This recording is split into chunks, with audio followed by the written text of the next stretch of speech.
नमस्कार, मेरा नाम है संजीव मिश्रा और आज इस वीडियो में कुछ सक्सेस के टिप्स को क्लियर करने वाला हूं। लोग सक्सेस क्यों नहीं हो पाते हैं, इसका सबसे बड़ा रीज़न है कि वो पहले ही रिजल्ट के बारे में सोच लेते हैं और 90% लोग प्रोसेस पे बिल्कुल भी ध्यान नहीं देते हैं। एक रिसर्च के मुताबिक अगर यूएस में देखा जाए तो यूएस के अंदर सिर्फ 5.4% ऐसे लोग हैं जो साल भर में अच्छा खासा इनकम कमा पाते हैं। और इस डेटा को जब डीपली एनालाइज किया गया तो ये निकल के आया कि जितने भी वहाँ फुल टाइम वर्कर हैं उसमें सिर्फ 9% लोग ऐसे हैं जो साल भर में $1 लाख या उससे ज़्यादा कमा पाते हैं। मतलब अगर कुल पॉपुलेशन 10 है तो सिर्फ 1% लोग ऐसे हैं जो $1 लाख से ज़्यादा कमा पाते हैं।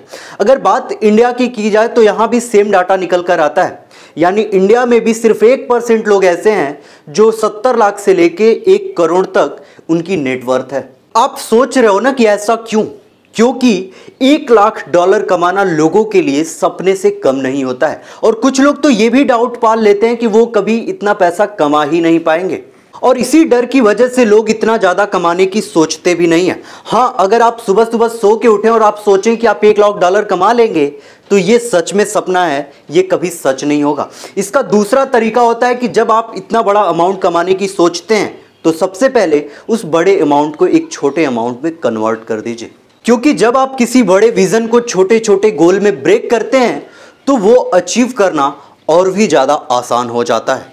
मान लीजिए आपको एक साल में $1 लाख कमाना है तो इस हिसाब से आपको 6 महीने में $50,000 कमाने होंगे, 3 महीने में $25,000 और 1 महीने में $8,333 और इसको अगर हफ्ते में देखा जाए तो $2,000 के समथिंग। और अगर थोड़ा सा और ब्रेक करके नीचे जाया जाए तो अगर दिन के आपको सिर्फ $278 कमाने हैं तो वो आपके लिए आसान होगा या नहीं होगा। मतलब आपको सोचना ये है कि दिन के $278 कैसे कमाएं, क्योंकि जब आप अपना day by day goal achieve करेंगे तो इस हिसाब से आप वीकली और मंथली भी अपना गोल अचीव कर पाएंगे। लेकिन इस तरह से पैसा कमाने के 2 रास्ते होते हैं, पहला स्लो लेन मेथड और दूसरा फास्ट लेन मेथड।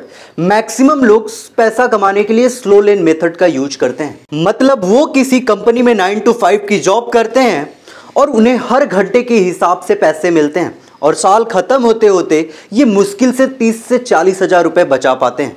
इसलिए इसको स्लो लेन मेथड कहा जाता है। लेकिन फास्ट लेन मेथड इससे बिल्कुल ही अपोजिट होता है, क्योंकि इसमें आप पैसे के लिए काम नहीं करते। मतलब आप कोई ऐसा मेथड तैयार कर देते हैं जिससे ऑटोमेटिक पैसा आपकी जेब में आते रहता है। और ऐसी चीज़ों में जो टेक्निक सबसे ज़्यादा काम करती है वो होती है सेलिंग की टेक्निक, क्योंकि सेल करके आप घंटों कमाने वाले पैसे को 1 घंटे में ही कमा सकते हैं। अगर एग्जाम्पल देके आपको समझाऊं तो आपको अगर 1 साल में $1 लाख कमाना है, अगर आपके पास कोई प्रोडक्ट है और आप उसे $100 में बेच रहे हो, जिसको अगर एवरेज देखा जाए तो सालाना 1000 यूनिट, महीने का 84 यूनिट और हफ्ते का 21 यूनिट और दिन का देखा जाए तो सिर्फ 3 यूनिट होते हैं, तो डेफिनेटली आप एक दिन में 3 यूनिट बेच के अपने टारगेट को अचीव कर पाओगे। मान लो कोई प्रोडक्ट $500 का है तो आपको सालाना 200 यूनिट का एवरेज लेके चलना होगा, महीने में 37 यूनिट, हफ्ते में 4 यूनिट और दिन का आप 1 अगर टारगेट लेके चलते हो तब भी आप उस टारगेट को अचीव कर पाओगे। और आज की डेट में तो इंटरनेट आपकी बहुत मदद करेगा, क्योंकि ऑनलाइन सेलिंग ने प्रोडक्ट बेचना और भी ज़्यादा आसान कर दिया है। लेकिन सबसे खास बात यह है कि प्रोडक्ट बेचना भी एक आर्ट होता है। यहाँ आपको ये समझना होगा कि कस्टमर आपसे क्या चाहता है और आप अपने प्रोडक्ट के लिए कस्टमर को कैसे कन्विंस कर पा रहे हैं। और इसलिए आपको कुछ ऐसी चीज़ों का ध्यान रखना पड़ता है जो किसी को भी कन्विंस करने के लिए बड़ा ज़रूरी होता है। पहला है पीपुल बाई थिंग्स इमोशनली। अगर आपको बर्गर खाने का मन किया और आप बर्गर खाने के लिए बाहर जाते हैं, आप देखते हैं कि आपके सामने बर्गर के 2 कार्ट लगे हैं। एक ठेले पे एक अनजान आदमी है और दूसरे ठेले पे आपके पड़ोस वाले अंकल हैं, तो आप किसके पास जाएंगे? 99% चांस है कि आप अपने पड़ोस वाले अंकल के पास ही जाएंगे, क्योंकि उनसे आपका एक इमोशनली अटैचमेंट भी है। मेन बात यह है कि जब आप लोगों को डीपली जानोगे तो आपको पता चलेगा कि 85% लोग इमोशन के बिहाव पे कुछ खरीदते हैं।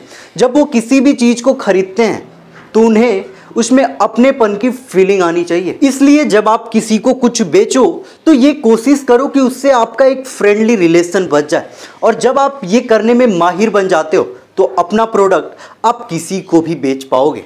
अमूल ने भी स्टार्टिंग से ही लोगों को इमोशन के साथ दूध बेचा है, तभी तो उसने एक रूल निकाला कि अमूल दूध पीता है इंडिया। अब कुछ लोग ज़्यादा सोचते नहीं हैं, वो सिर्फ इस आर्टिकल को पढ़े, उन्हें लगा कि ये एक बड़ा ब्रांड है और पूरी इंडिया के लोग इसी का दूध पीते हैं तो मैं भी खरीद लूँ। तो लोगों का एक इमोशनल अटैचमेंट भी अमूल के साथ जुड़ता चला गया। आपको अपने कस्टमर को ये यकीन दिलाना होगा कि उसने आपका प्रोडक्ट खरीद के बहुत बड़े फायदे में है। इससे सस्ती प्रोडक्ट उसे और कहीं नहीं मिलेगा। इससे ना वो सिर्फ आपके प्रोडक्ट को खरीदेगा बल्कि जाके दूसरों लोगों को भी बताएगा कि अरे ये बड़ा सस्ता प्रोडक्ट देता है, यहाँ जाके तुम इससे ले लो। तो डेफिनेटली इससे आपकी सेल और ज़्यादा बढ़ जाएगी। दूसरा है you must care about your customer. एक लड़की एक LIC कंपनी में काम करती थी और वो जब भी अपने किसी कस्टमर से मिलती थी तो अपने कंपनी की तारीफ पे तारीफ किए जाती थी, जिससे कस्टमर या तो बोर हो जाता था या फिर उसे साफ साफ मना कर देता था। जब सारे कस्टमर मना करने लगे तो उस लड़की का सेल्फ मोटिवेशन भी घटने लगा। वो नौकरी छोड़ने वाली थी, लेकिन एक सुबह वो एक न्यूज़पेपर पढ़ रही थी जिसमें एक आर्टिकल लिखा था कि अगर आप अपने कस्टमर को कुछ बेचना चाहते हैं तो सबसे पहले उन्हें समझना होगा। ये आर्टिकल पढ़ते ही लड़की खुशी से फूला नहीं समाई और जब अगले दिन वो ऑफिस गई तो उसने अपने कस्टमर से बातें करना शुरू किया और बात करते करते उसे पता चला कि आखिर इस कस्टमर को इस पॉलिसी की ज़रूरत क्यों है। और जब उसे पता चला तो वो उस कस्टमर को ईजिली ये बात समझा पाई और इस पॉलिसी को उसे बेच पाई। आप हमेशा ये जानने की कोशिश करो कि कस्टमर को आखिर ये प्रोडक्ट चाहिए क्यों। अगर उनके नीड के हिसाब से आप उन्हें अपना प्रोडक्ट बेचते हो तो उन्हें भी ये फील होगा कि वो प्रोडक्ट उन्होंने अपने मन से लिया है। तीसरा है सेल विथ स्टोरी। जब भी किसी प्रोडक्ट का ऐड दिखाया जाता है तो आपने गौर किया होगा कि उसमें यही बताया जाता है कि इस कपड़े में इतनी तेज चमक आ गई, ये इंसान सांवला से गोरा हो गया। इसकी सीधी सीधी मॉरल ऑफ द स्टोरी ये होती है कि वो ये दिखाने की कोशिश करते हैं कि ये पहले ऐसा था और मेरे प्रोडक्ट की वजह से इसकी सारी प्रॉब्लम दूर हो गई। बाकी वीडियो कैसी लगी ये आप लाइक करके बता देना। और हाँ, एक इंपॉर्टेंट बात, अगर आप एक छोटे यूट्यूबर हैं या फिर आप कोई भी धंधा करते हैं, आज की डेट में ऑनलाइन प्लेटफॉर्म पे आना बहुत ज़रूरी हो गया और इसके लिए एक वेबसाइट की ज़रूरत है जो आपको हम बना के दे रहे हैं बहुत ही सस्ते रेट में। तो इस दिए नंबर पे आप फ़ोन करें और फुल डिटेल की जानकारी